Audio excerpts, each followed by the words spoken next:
Náttúrulega það reiði og það náttúrulega mjög mikil kvíði fyrir framtíðinni og ótti.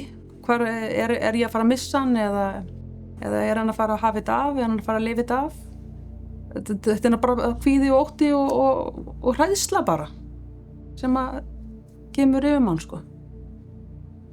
Eiginmaður minn greindist árið 2016 með brjóstakrabbamein og við vorum í þessu verkefni. Hann var að berjast við þetta í 5,5 ár sem að endaði með að krabbameini vann.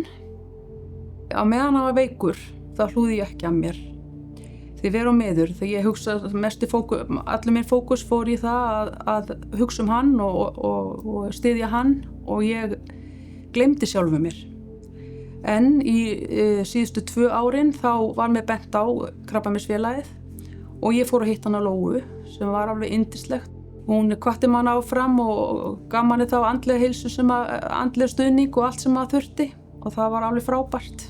Þessi reynsla hefur kennt mér að maður þarf að nýta hverja stund sem maður fær og nýta allan það tíma með okkar nánustu, taka 1 dag í einu og einnig að vera með á ferlinu af því að þau orð sem maður heyrði mikið þegar maður var niður á Krabbameinsdeild og bara niður á Landspítala, það var mannekla, plássleysi, þannig að bara standa með sjálfu sér. Það er það sem skiptir mestu máli. Þú breytir öllu. Kaupum bleiku slaufuna. Krabbameinsfélagið.